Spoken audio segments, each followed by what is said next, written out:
ማትጋር የተደረገው ይህ ስምምነት የክልሉን ማዕድን ሀብት በሳይንሳዊ ምርምር የተደገፈ በማድረግ ይበልጥ ጥቅም ላይ እንዲውል ለማስቻል ያለመ መሆኑን ነው ቢሮ ኃላፊው የተናገሩት። የምንፈራረመው ስምምነት ተራ የሰነድ ልውውጥ ሳይሆን የሀገራችን የክልላችን የተፈጥሮ ሀብት በሳይንሳዊ እውቀትና በዘላቂነት ለመጠቀም የምናደርገውን ጉዞ የሚያፋጥን ትልቅ ድልድይ ነው። ማዕድናት ለሀገር ኢኮኖሚ እድገት ያላቸው ሚና ከፍተኛ መሆኑ እንደተጠበቀ ሆኖ ይህንን ጸጋ ስንጠቀም ግን ስነ ምህዳሩን ባልበከለ አካባቢን በጠበቀና ለትውልድ በሚተርፍ መልኩ መሆን እንዳለበት እናምናለን።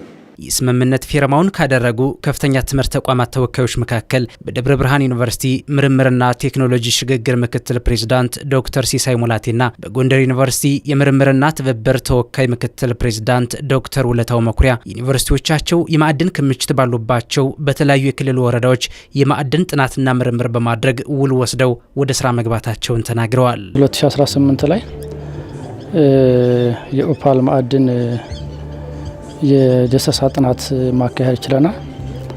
በዚህ አመት ደግሞ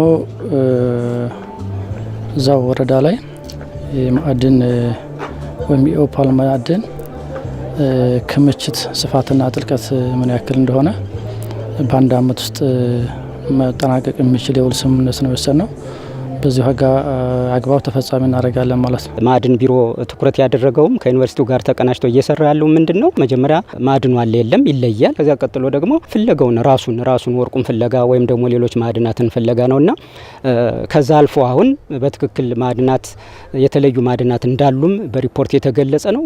ቀጥሎ ደግሞ እነኛኑ ማዕድናት ደግሞ ወደ ኢኮኖሚያዊ ጥቅም ለማዋል እነሱን ማዕድናት አውጥቶ ገበያ ላይ ለማዋል የውጭ ምንዛሪን ለመቀነስ የሚደረገው ፋይዳ ላይ ጉልህ አስተዋጽኦ ያለው ምርምር ጥናት አድርገን ለክልሉና ለሀገርም ጭምር የምናቀርብ መሆኑን ነው የምንገነዘበው። ስምምነቱ የእውቀትና ሀብት ትስስር በመፍጠር ከፍተኛ ትምህርት ተቋማት የክልሉን የተፈጥሮ ጸጋ ጥቅም ላይ እንዲውል ሚናቸውን እንዲወጡ ያስችላልም ተብሏል። ቅዳሜን ጨምሮ ለተማሪዎች የሚሰጠው የማጠናከሪያ ትምህርት ተማሪዎችን እንዲነሳሱና እውቀታቸው እንዲዳብር እያደረገ መሆኑን የደሴ ከተማ አስተዳደር ትምህርት መምሪያ አስታወቀ። በከተማ አስተዳደሩ የመምህር አካል ወልድ ከፍተኛ ሁለተኛ ደረጃ ትምህርት ቤት ተማሪዎችም የተሰጠው የማጠናከሪያ ትምህርት የተማሩትን በማስታወስ ለእውቀታቸው መዳበር ከፍተኛ አስተዋጽኦ እንዳበረከተላቸው ተናግረዋል። ለበለጠ ጥላውን ዘገባ ትርንጎ ይፍሩ።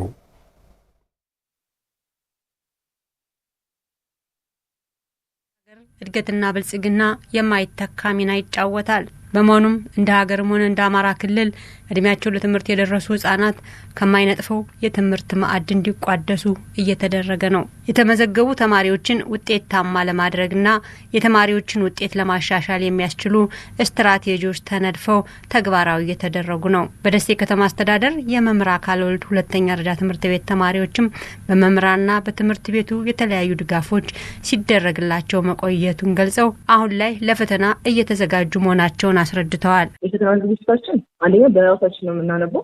ከዛ በተጨማሪ መደበኛ ክላሶቻችንን በትክክል እንከታተላለን። ከአስተማሪዎቻችን ጋር ያሉ መልመጃዎችንም አብረን እንሰራለን። ትምህርት ቤቱ ያው በተሻለ የመማር ማስተማር ሂደቱን እያከናወነ ይገኛል ብዬ አስባለሁኝ። አብዛኛው ነገር በተሟላ ሁኔታ እየተሰጠ ይገኛል። ያው አንዳንድ ክፍተቶች ሲኖሩ እነዛን ክፍተቶች መምህራቸው በተሻላቸው አቅም በመሙላት እየተማርን እንገኛለን። አሁን ላይ ለፈተና ያለን ዝግጅት ሁሉም ተማሪ በየግሉ የሚያደርገው የፈተና ዝግጅት አለ እና ደግሞ እንደ ትምህርት ቤትና እንደ ከተማም የራሳቸው የሆነ የፈተና ዝግጅት አለ። በመምህራንና በትምህርት ቤቱ የተደረገላቸውን ድጋፍ ተጠቅመው የተሻለ ውጤት ለማምጣት ጥረት እያደረጉ መሆናቸውንም ተማሪዎቹ ተናግረዋል።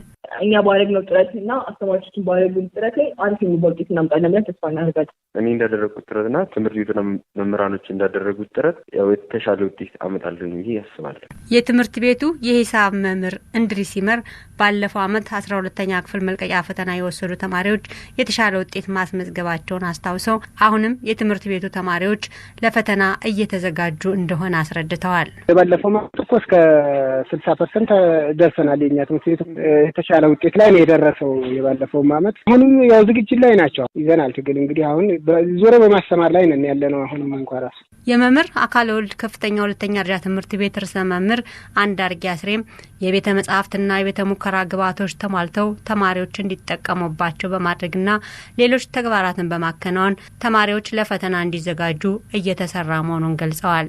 አጠቃላይ ተማሪዎች ለፈተና ከማዘጋጀት አንጻር ቤተ መጻሕፍታችን ከሰኞ እስከ ቅዳሜ ሙሉ ቀን ነው አገልግሎት የሚሰጥ። ቤተ ሙከራ አስፈላጊ የሚባሉ ግብአቶች አሉት። አሁን ባለው ሁኔታ እንደ ተቋሙ ወደፊትም በ2 ወር ውስጥ የሚሰሩ ተግባራቶች አሉ። እነሱንም አቅደን እየፈጸምን ያለበት ሁኔታ አለና ተማሪዎቹም በዚህ ልክ ነው። እኛ በስነ ልቦናም በአካዳሚክም በሌሎችም ጉዳይ ያዘጋጀ ናቸው። በከተማ አስተዳደሩ በሚገኙ ትምህርት ቤቶች ተማሪዎችን ለማነሳሳት የተለያዩ ተግባራት ሲከናወኑ መቆየታቸውን የገለጹት የደሴ ከተማ አስተዳደር ትምህርት መምሪያ ኃላፊ አቶ ፍቅር አበበ አሁን ላይ ተማሪዎች ለፈተና ዝግጁ መሆናቸውን አመላካች ነገሮች መኖራቸውን አስረድተዋል። የቱንም ያህል እኛ በነለፋ መምህራን ቢለፉ የተማሪዎች ፍላጎት ተነሳሽነት ካልተጨመረበት ያው ብዙ ውጤታማ አይሆን። ስለዚህ አሁን ተማሪዎቹ በተከታታይ የማነሳሳት ስራ ተሰርቷል።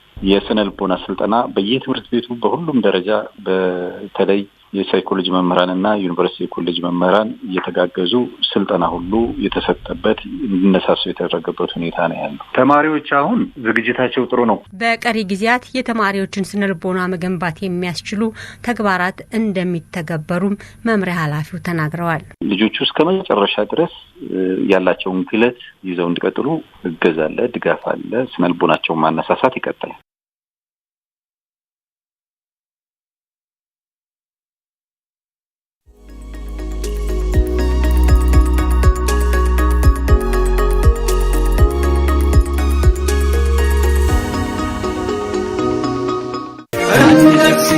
በዚህ የጊዜ ፍጥነት በነገሮች መለዋወጥ እንዲሁም የፍላጎት መጨመር አብዛኞች ከጎናቸው የሚደግፋቸው በርቱ አጋዥ ይሻሉ። እርስዎ በተሰማሩበት ዘርፍ ሲጠነክሩ አማራ ባንክ በልዩና ማራኪ ባንክ አገልግሎቶች ከህልሙ ያደርሶታል። እቴጌ የሴቶች የቁጠባ ሂሳብ፣ ፊደል የወጣቶች የቁጠባ ሂሳብ፣ የጎልማሶች የቁጠባ ሂሳብ እንዲሁም ጉምቱ የቁጠባ ሂሳብ ከአማራ ባንክ በልዩነት። አማራ ባንክ ከባንክ ባሻገር።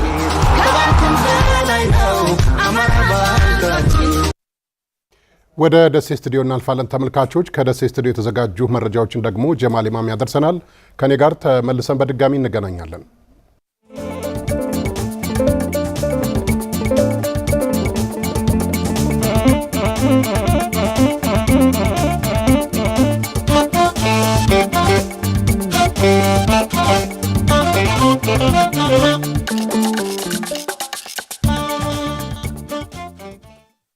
ሰላም ለእናንተ ይሁን። እንደምን አላችሁ የተከበራችሁ ተመልካቾቻችን። ከአማራ ሚዲያ ኮርፖሬሽን ከደሴ ስቱዲዮ ለዕለቱ የተሰናዱ ዜናዎችን ይዘናል። ከዜናዎቹ ጋር ጀማል ኢማም ነኝ። በያላችሁበት መልካም ቆይታ።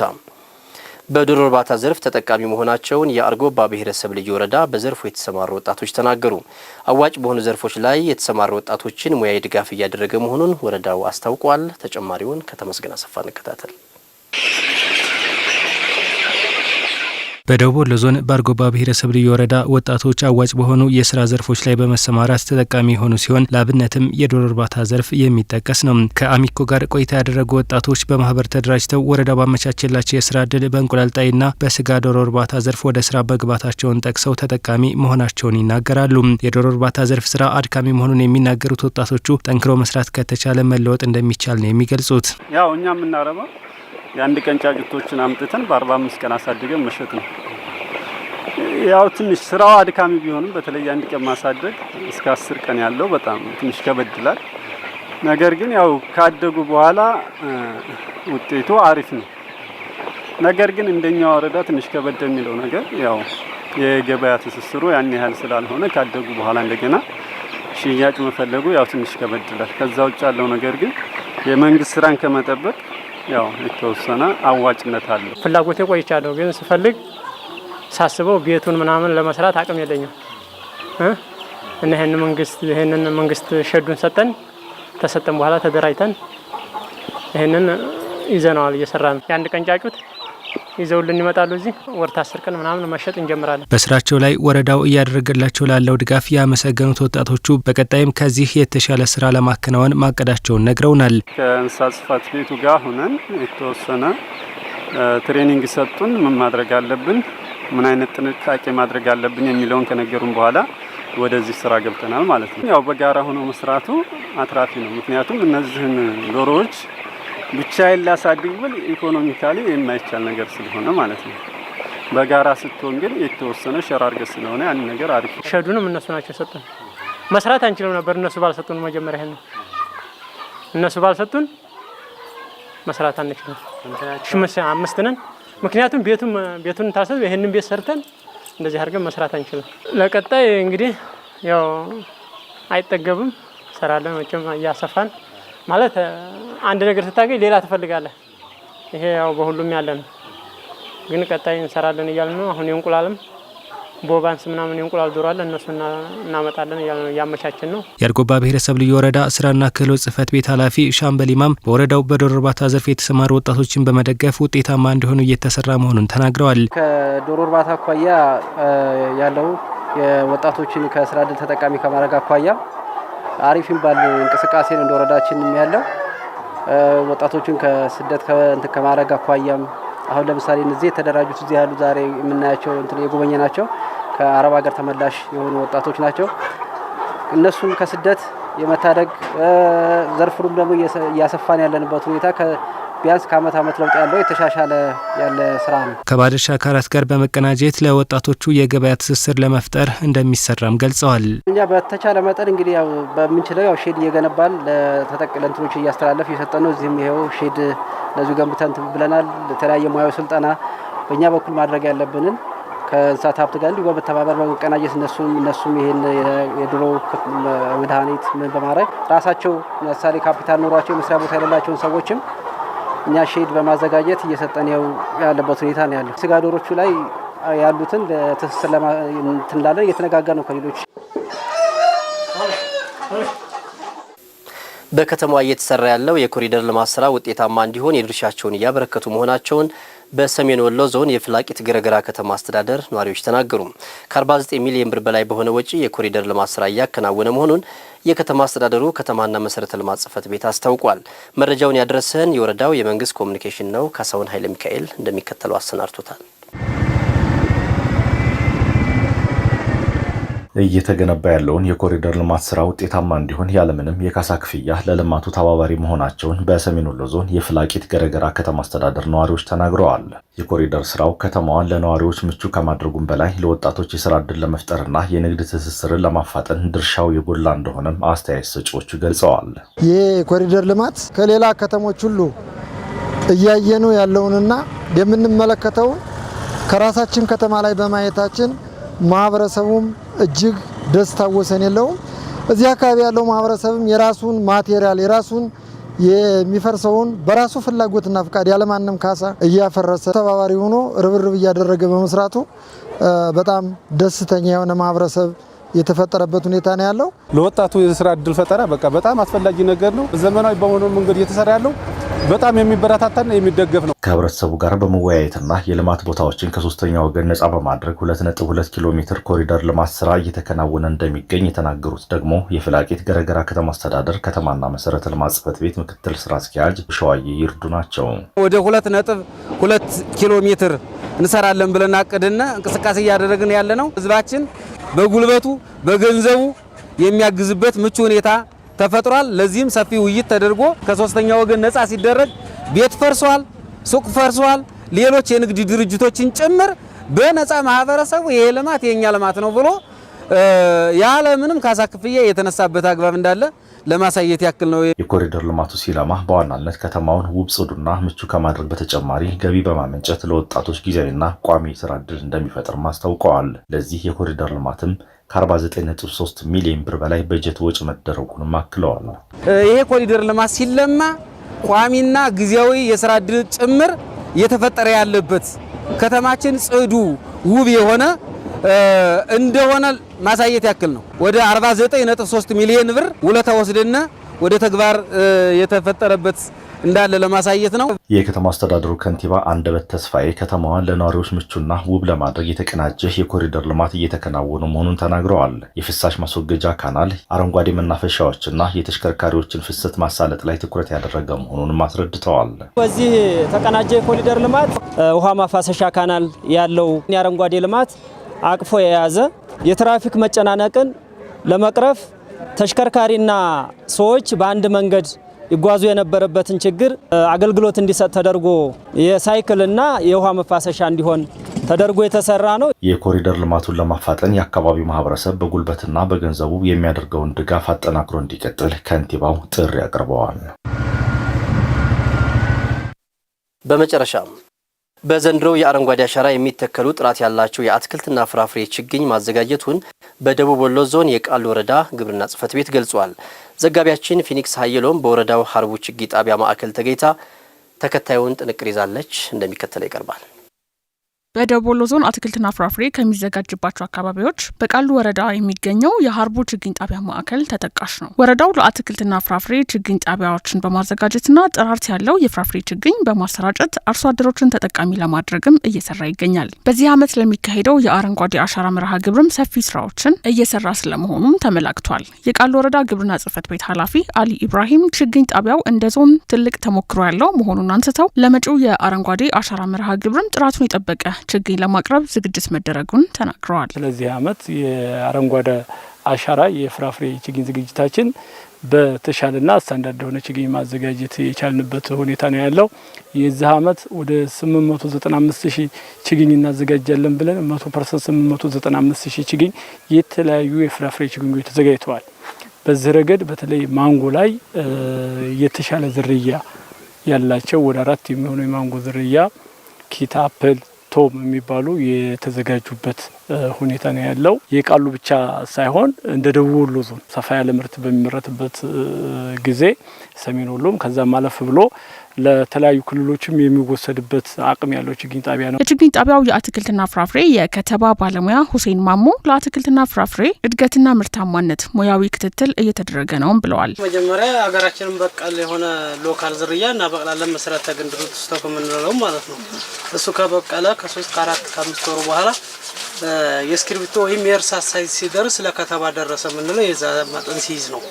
ከዛ በኋላ እንደዛ ሲደርስልን ማዘር ትሪ ላይ ሳይዋን እናዘጋጃለን። ማዘር ትሪ የሚባለው ደግሞ የተሻሻለ የውጭ ዝርያ የሆኑ የተለዩ ኤክስፖርት የሚደረጉ ዝርያዎች ማለት ነው። እነሱ ናቸው ማለት እነዛ ማዘር ትሪ ላይ ሳይዋኖቹን ልክ በዚህ መልክ ቅጠሎቹን እዛ አስወግደን 15 ቀን ጊዜ ያህል ይፈጃል ማለት ነው። እንደዛ ካረገፈ በኋላ መዳው ቁስሎቹ የቅጠሎቹ ያረገፉበት ቦታ ጥቁር ሲሆኑልን ሳይዋኑ ደረሰ ብለን አንተን እዚህ በሚመጥነው መጠን እናዳክላለን ማለት ነው። በብዙ የተከፋፈለ ነው ስራው ማለት ነው። ቆፋሪ አለ፣ ከታቢ አለ፣ ጥዲያት አለ፣ ውሃ አለ። አሁን እኛ ውሃ የምናጠጣው 5 ሰዎች ነን። ከላይ ጀምሮ እስከዚህ ግቢ 5 ሰዎች አለ ማለት ነው። ከአምስቱ አንደኛውን እኔ እዚህ የማጠጣው ማለት ነው። እና ጥዲያት የሚያጠጣው ለብቻ፣ ቆፋሪ ይሄን የምታየውን ግቢ የሚቆፍሩ አሉ። ከተባ ላይ ታገኟቸዋላችሁ የሚከትባሉ። ያንዳንዱ ሁሉም የስራ ድርሻ አለው። የችግኝ ጥራትና ቁጥጥር ስራዎች ላይ ትኩረት ሰጥተን እንሰራለን ያሉት የወረዳው ግብርና ጽሕፈት ቤት ኃላፊ አሊ ኢብራሂም የጥራት ማረጋገጫ ከተደረገ በኋላ ለአርሶ አደሩ ተደራሽ እንደሚሆኑም ነው የተናገሩት። በተለይ በዚህ ዓመት ከ50 እስከ 100 ድረስ አንድ ክላስተር አድርገን ሰፋፊ ክላስተር እንዲሁ የቁጥቁጥ እቅድና የቁጥቁጥ ተክለናል ለሚል የግብአት ለሪፖርት ግብአት ሳይሆን ተጨባጭ የሆነ የአርሶ አደሩን ከችግር በሚያወጣ መልኩ ክላስተራይዜሽን ወይም ኩታ ገጠም በሆነ መልኩ የፍራፍሬ ኮሪደር መሰረት አድርገን እየሰራን ስለሆነ ችግኙ በዛ ልክ ጥራቱን ቁጥጥር እየተደረገበት ጥሩም ስለመሆኑ ማረጋገጫ ከተሰጠበት በኋላ ነው አርሶ አደራችን እንዲተክል እያደረግን ያለ ነው። ውድ ተመልካቾቻችን ከአማራ ሚዲያ ኮርፖሬሽን ከደሴ ስቱዲዮ ለዕለቱ የተሰናዱ ዜናዎች እስካሁኖቹ ነበሩ።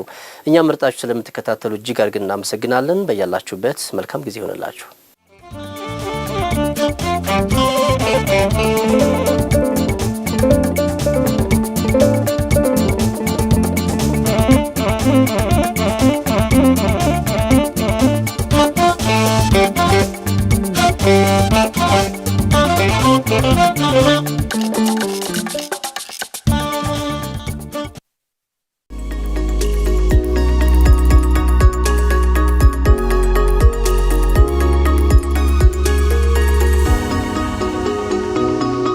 ተመልካቾቻችን ከጧት ጀምሮ ሲያስቡበት እንደቆየው ተሳክቶለት ከቢሮ ሾልኮ ቢወጣ ይመስላል። የሁሉም ተመልካችና ደጋፊ ጥያቄ ነው። አዎ እያታለለ ነው ቢወጣ ይመስላል። እያታለለ ነው አይደለም።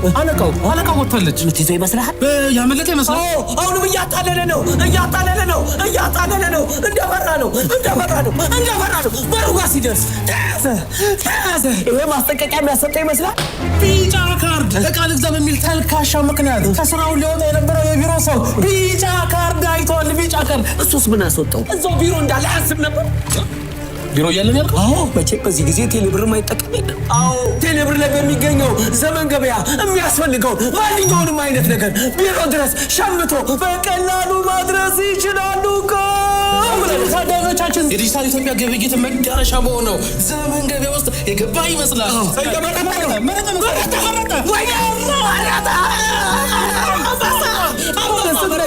ይሄንን ቀሚስ ባይገዛ ኖሮ አልቆለት ነበር።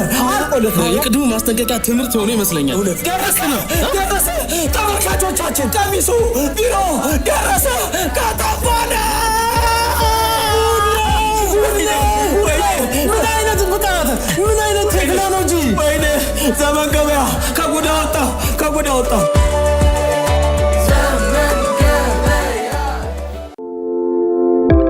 ጉድ ሳማሪታን ማህበር መንግስታዊ ያልሆነ አገር በቀል የበጎ አድራጎት ድርጅት ነው። ማህበሩ ከተቋቋመበት ጊዜ ጀምሮ በሰዎች መነገድ ምክንያት ለጉልበት ብዝበዛ እንዲሁም ለጾታዊና ሰብአዊ ጥቃት የተጋለጡ ሴቶችን፣ ተጎጂ የስደት ተመላሾችን እንዲሁም በጦርነት ምክንያት በአገር ውስጥ የተፈናቀሉ ተጎጂዎችን በመቀበል ተገቢውን የሕክምና፣ የምግብ፣ የአልባሳት፣ የማማከርና የስነ ልቦና ድጋፍ እያደረገ ይገኛል። ማህበሩ በፍላጎት ላይ የተመሰረተ የሙያና የህይወት ክህሎት እንዲሁም የአነስተኛ ንግድ ክህሎት ስልጠና በመስጠት ከዚህም በተጨማሪ የገንዘብና ቁሳቁስ ድጋፍ በማድረግ የማቋቋም ስራ እየሰራ የሚገኝ ማህበር ነው። ጉድ ሳማሪታን ማህበር ከባለድርሻ አካላትና ከተለያዩ ማህበረሰብ ክፍሎች ጋር በመሆን የአድቮኬሲ ስራዎችን እየሰራ ይገኛል። ጾታን መሰረት ያደረገ ጥቃትና መደበኛ ያልሆነ የሰዎች ዝውውርን በጋራ እንከላከል። ጉድ ሳማሪታን ማህበር ከዩኤን ውመን ጋር በመተባበር። ወደ ጎንደር ስቱዲዮ እናልፋለን። ከጎንደር ስቱዲዮ የተዘጋጁ መረጃዎችን እመቤቱ ነኛው ታደርሰናለች። ከኔ ጋር ተመልሰን እንገናኛለን።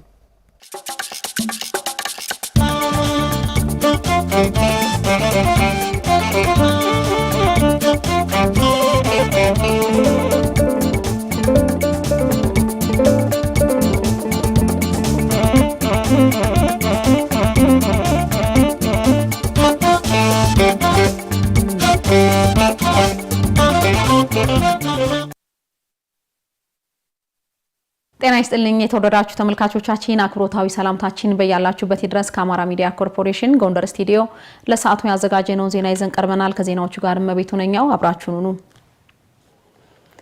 በመጪው ክረምት 25 ሚሊዮን የፍራፍሬና የቡና ችግኞችን ለመትከል መዘጋጀቱን የአማራ ክልል ግብርና ቢሮ አስታወቀ።